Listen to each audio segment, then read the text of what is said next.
بسم اللہ الرحمن الرحیم۔ نرم دل اور خوش اخلاق لوگ۔ جابر رضی اللہ تعالیٰ عنہ سے روایت ہے کہ رسول اللہ صلی اللہ علیہ وآلہ وسلم نے فرمایا، میرے نزدیک تم میں سے سب سے زیادہ محبوب اور قیامت کے دن مجھ سے سب سے زیادہ قریب بیٹھنے والے وہ لوگ ہیں جو تم میں بہترین اخلاق والے ہیں۔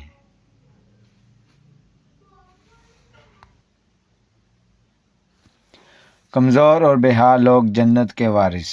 حارثہ بن وہب کہتے ہیں کہ رسول اللہ صلی اللہ علیہ وسلم نے فرمایا، کیا میں تمہیں اہل جنت کے بارے میں نہ بتاؤں؟ ہر وہ کمزور اور بے حال شخص جس کو لوگ کمزور سمجھیں۔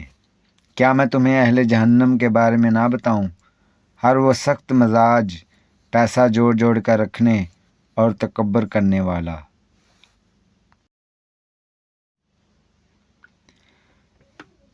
صلی اللہ علیہ وآلہ وسلم نے فرمایا، مسلمان کا بھائی ہے، نہ اس پر ظلم کرتا ہے، نہ اسے ظالموں کے سپرد کرتا ہے، نہ اس کو رسوا کرتا ہے، نہ اس کو حقیر جانتا ہے۔